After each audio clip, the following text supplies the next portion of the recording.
Assalamualaikum warahmatullahi wabarakatuh. Salam sejahtera bagi kita semua. Teman-teman, kali ini kita akan membahas mengenai aspek neurologi bahasa. Diawali dengan proses bahasa. Bisa teman-teman baca bahwa adanya bahasa membuat kita itu menjadi makhluk yang bermasyarakat atau menjadi makhluk sosial. Dan kemasyarakatan kita tercipta dengan bahasa, dibina dan juga dikembangkan dengan bahasa.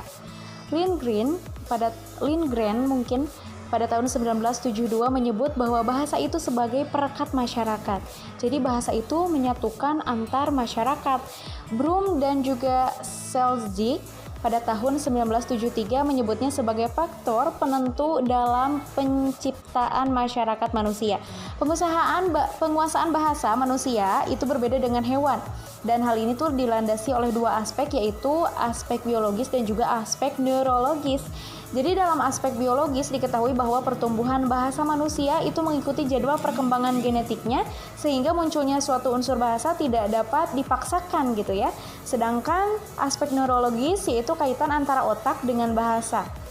Nah, menurut Cair, dikemukakan bahwa dalam sistem saraf manusia, otak merupakan pusat saraf, pengendali pikiran dan juga mekanisme organ tubuh manusia, termasuk mekanisme yang mengatur pemrosesan bahasa. Nah, oleh karena itu, teman-teman, perkembangan bahasa manusia berkaitan erat dengan perkembangan otak. Nah, bisa teman-teman lihat di slide berikutnya. Ini ada gambar seorang simpanse dengan manusia gitu ya. Seekor simpanse dengan seorang manusia. Jadi ketika simpanse lahir, kemampuan otaknya itu sudah 70%, sedangkan manusia hanya 40%. Nah, tetapi simpanse sudah mencapai 70% itu tidak memiliki kemampuan seperti manusia. Berarti hanya 30% lagi dia bisa mengembangkan otaknya. Sedangkan manusia memiliki 40% kemampuan otak ketika lahir. Otomatis masih ada 60% kemampuan manusia dalam otaknya yang masih bisa dikembangkan. Nah, untuk berat otaknya sendiri, simpanse itu adalah 450 gram, sedangkan manusia 1350 gram. Nah, untuk hewan, ini tuh dominan dikendalikan dengan insting. Jadi hewan itu tidak bisa berpikir gitu ya, karena mereka hanya dikendalikan dengan insting mereka. Tetapi manusia itu bersifat manusiawi. Mereka sangat peka terhadap pendengaran, penciuman, suasana lingkungan mereka, seperti itu. Nah, di slide selanjutnya itu adalah struktur otak S. Jadi, di dalam otak kita terdapat lobus frontalis, lobus parientalis, lobus occipitalis, lobus temporalis. Dan di bagian otak kita jika dilihat dari atas itu adalah merupakan otak yang terlihat dibagi dua gitu ya. Ada bagian kanan dan juga ada bagian kiri. Serta di sini ada juga bagian tengah yang disebut nanti akan kita bahas gitu ya. Di slide selanjutnya ada pertumbuhan otak. Jadi pertumbuhan otak kita dari mulai lahir diawali dengan pembentukan tabung neural, kemudian profilerasi seluler untuk membentuk calon sel neuron dan glia, kemudian perpindahan seluler dari germinal subendemal ke korteks, kemudian diferensiasi seluler menjadi neuron spesifik. Setelah itu perkembangan akson dan dendrit yang menyebabkan bertambahnya sinaps. Dan yang selanjutnya eliminasi selektif neuron, sinaps dan sebagainya untuk spesifikasi. Lalu pertanyaannya, ketika otak kita rusak, apakah dapat tumbuh kembali? Nah, jadi meskipun sel otak dapat tumbuh dengan cepat saat kita sedang bayi dalam kandungan gitu ya, dan mampu memperbaharui diri ketika mengalami luka, namun adanya pertumbuhan itu dianggap tidak masuk akal gitu ya. Dan hal ini tuh terjadi karena ada sel otak yang mati dan tidak dapat diperbaharui lagi. Stroke dan juga berbagai penyakit yang disebabkan oleh kerusakan otak itu tuh menjadi bukti bahwa tidak ada lagi pertumbuhan sel otak pada manusia dewasa. Nah, sedangkan pada tahun 1988, para panelis Swedia menggunakan zat yang terintegrasi dalam DNA dari sel terpisah untuk meneliti sel tumor pada pasien kanker. Setahun kemudian, zat tersebut ditemukan dalam hipokamus pada pasien yang telah dibedah setelah kematian mereka. Menurut Dr. Fred H. Gage, itu yang fotonya ada di samping kanan, Beliau adalah ahli saraf di Salk Institute La Jolla, California. Temuan tersebut membuktikan bahwa otak manusia mampu membuat sel baru dalam wilayah otak yang berurusan dengan teori jangka pendek. Nah, selanjutnya adalah fungsi kebahasaan otak. Jadi bisa teman-teman lihat sendiri di sini ada di mana bahasa itu diproduksi gitu ya, di otak bagian mana. Kemudian selain berbahasa juga ada di sini seperti untuk bagian kiri gitu ya. Untuk bagian kiri di sini ada ideasi bahasa seperti membaca, menulis, mengira, sains, teknologi berbahasa, berpikir analitis, dan rasional. Kemudian di ideas bukan bahasa ada kebolehan konstruksi, kemudian proses kegiatan gestalt, pengenalan muka dan garis-garis gambar yang rumit, musik dan juga lagu juga ada di bagian kanan, dan idiom-idiom bahasa otomatis. Nah, ini teman-teman, di sini juga dijelaskan kisah Phineas Gage tahun 1848. Jadi dia itu mengalami sebuah kecelakaan. Nah, jadi pada tahun 1848 Phineas Gage itu seorang pekerja jalan kereta api di negara bagian Vermont, Amerika Serikat. Akibat ledakan bagian depan kepalanya terkena lemparan balok bantalen rel gitu ya, dan mencederainya. Saat itu juga dikabarkan Gage yang terkena lemparan balok itu tidak akan sembuh gitu ya. Namun sebulan kemudian ternyata dia sembuh dan dapat bekerja kembali dan tidak terdapat kerusakan pada indera penglihatan maupun pengucapannya. Jadi dia tetap dapat berbicara dengan lancar gitu ya. Dan berdasarkan peristiwa yang dialami Phineas Gage, ini dapat disimpulkan bahwa daerah kemampuan berbahasa tidak terletak di bagian depan otak. Nah, hal ini membantah pendapat dari Franz Joseph Gall yang mengatakan bahwa kemampuan memori verbal mempunyai pusat di bagian depan otak, dan ini ada dalam Kusumaputro pada tahun 1981. Yang selanjutnya juga ada kisah dari Paul Broca gitu ya di slide selanjutnya.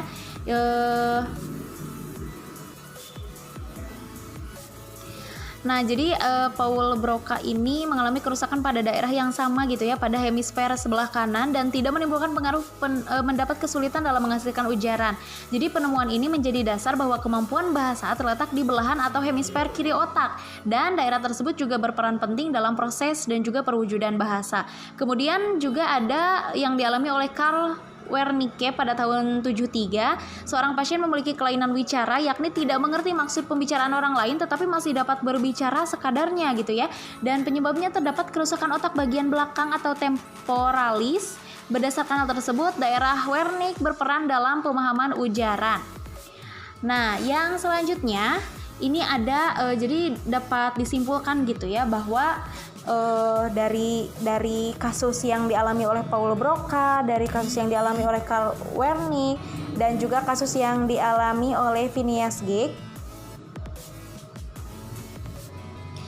itu menyimpulkan bahwa ternyata kemampuan berbahasa itu berada di hemisfer kiri. Dan mengenai kesimpulan tersebut, Krasen juga pada tahun 1977 menyatakan beberapa alasan. Yang pertama, hilangnya kemampuan berbahasa akibat kerusakan otak lebih sering disebabkan oleh kerusakan saraf hemisfer kiri gitu ya daripada hemisfer kanan. Kemudian ketika hemisfer kiri di anestesia, kemampuan berbahasa menjadi hilang, tetapi ketika hemisfer kanan di anestesia, kemampuan berbahasa itu tetap ada. Kemudian, sewaktu bersaing dalam menerima masukan bahasa secara bersamaan dalam tes Bikotti, ternyata telinga kanan itu lebih unggul dalam ketepatan dan juga kecepatan pemahaman daripada telinga kiri. Kemudian, ketika materi bahasa diberikan melalui penglihatan mata kanan dan mata kiri, maka ternyata penglihatan lebih cepat dan lebih tepat dalam menangkap materi gitu ya. Dan yang terakhir, pada waktu melakukan kegiatan berbahasa baik secara terbuka dan juga tertutup, hemisfer kiri menunjukkan kegiatan elektris lebih hebat daripada hemisfer kanan. Kemudian yang selanjutnya adalah mengenai teori lateralisasi dan juga teori lokalisasi. Jadi yang pertama, teori lateralisasi itu adalah jadi banyak pakar psikologi yang memang meragukan gitu ya teori ini, bahwa pusat-pusat bahasa dan ucapan katanya berada di hemisfer kiri. Nah, mereka katanya berpendapat bahwa seluruh otak bertanggung jawab dan terlibat dalam proses pemahaman dan juga produksi bahasa. Pendapat ini dalam psikologi disebut dengan pendapat holisme. Namun demikian, dari bukti-bukti eksperimental gitu ya yang dilakukan terhadap otak otak yang normal, kebenaran teori lateralisasi itu bisa dipertimbangkan juga gitu ya. Dan ini ada beberapa eksperimen yang pernah dilakukan untuk menyokong teori lateralisasi itu. Teman-teman bisa membaca ada poin A, poin B, poin C, dan juga poin D, E, sampai E. Itu adalah bukti-bukti dari teori lateralisasi. Yang selanjutnya ada teori lokalisasi. Teori lokalisasi atau lazim juga disebut pandangan lokalisasi. Ini berpendapat bahwa pusat-pusat bahasa dan ucapan berada di daerah Broca dan juga daerah Wernicke. Jadi teman-teman bisa melihat lagi itu ya struktur otak. Nah, jadi ada beberapa cara untuk menunjukkan teori lokalisasi. Di sini bisa dibaca ada teknik stimulus elektrik, ada teknik perbedaan anatomi otak, dan juga cara melihat otak dengan PET. Untuk yang selanjutnya, hemisfer itu dari tadi kita membacakan hemisfer. Hemisfer itu adalah dua sisi simetris yang membagi otak besar gitu ya. Hemisfer ini tuh biasanya disebut juga dengan belahan otak. Nah, hemisfer ini terdiri dari bagian kiri dan juga kanan. Hemisfer kiri memiliki cara kerja yang bersifat lebih analisis dan rasional, sedangkan hemisfer kanan memiliki gaya kognitif yang lebih bersifat holistik dan juga intuitif. Teman-teman bisa melihat nih untuk belahan otak kiri gitu ya, ada bidang matematika, bahasa, membaca, menulis, logika, urutan, sistematis, dan juga analitis. Untuk belahan otak kanan, ini terdapat kreativitas, konseptual, inovasi, gagasan, gambar, warna, musik, irama, melodi, dan juga bermimpi. Nah, ini tuh dihubungkan oleh jutaan dendrit gitu ya. Dan dari mulai short term memory sampai long term memory itu disambungkan oleh jutaan dendrit. Untuk yang selanjutnya nih teman-teman, ada yang disebut dengan otak wanita. Ada sebuah majalah bernama Femina edisi bulan Juni tahun 99 itu menurunkan artikel berjudul Otak Kita, Keunggulan Kita, dan yang dimaksud dengan kita di dalam majalah itu adalah wanita. Nah, dalam tulisan itu diakui memang ukuran otak pria itu lebih besar antara 10-15% daripada otak wanita. Tapi temuan mutakhir di bidang neurologi menegaskan bahwa dalam beberapa hal otak wanita lebih unggul. Nah, di manakah letak keunggulan otak wanita? Di slide selanjutnya. Otak wanita itu lebih seimbang, otak wanita lebih tajam, otak wanita lebih awet, dan juga otak wanita lebih selektif ya. Nah, jadi dapat disimpulkan bahwa teori lokalisasi yang menyatakan tiap wilayah otak memiliki fungsi-fungsi tertentu ternyata tidak 100% benar gitu ya. Sebab ternyata hemisfer kanan pun dapat dilatih untuk tugas-tugas kebahasaan. Nah, untuk pembahasan kita yang terakhir yaitu pemberbahasaan hewan. Mengacu pada teori generatif transformasi, Chomsky yang menyatakan bahwa kemampuan berbahasa itu adalah kemampuan untuk menghasilkan kalimat-kalimat baru gitu ya, yang belum pernah didengar atau diucapkan orang. Maka bisa disimpulkan bahwa hewan-hewan tidak dapat berbahasa, teman-teman. Tetapi mereka dapat mengerti bahasa karena dilatih gitu ya. Nah, mengerti bahasa itu mengerti bahasa dan juga dapat berbahasa itu adalah dua hal yang berbeda gitu ya. Mengerti itu ketika kita mendengarkan, kita tahu apa yang mereka katakan. Tetapi dapat berbahasa itu ketika kita bisa mengujarkan bahasa gitu ya.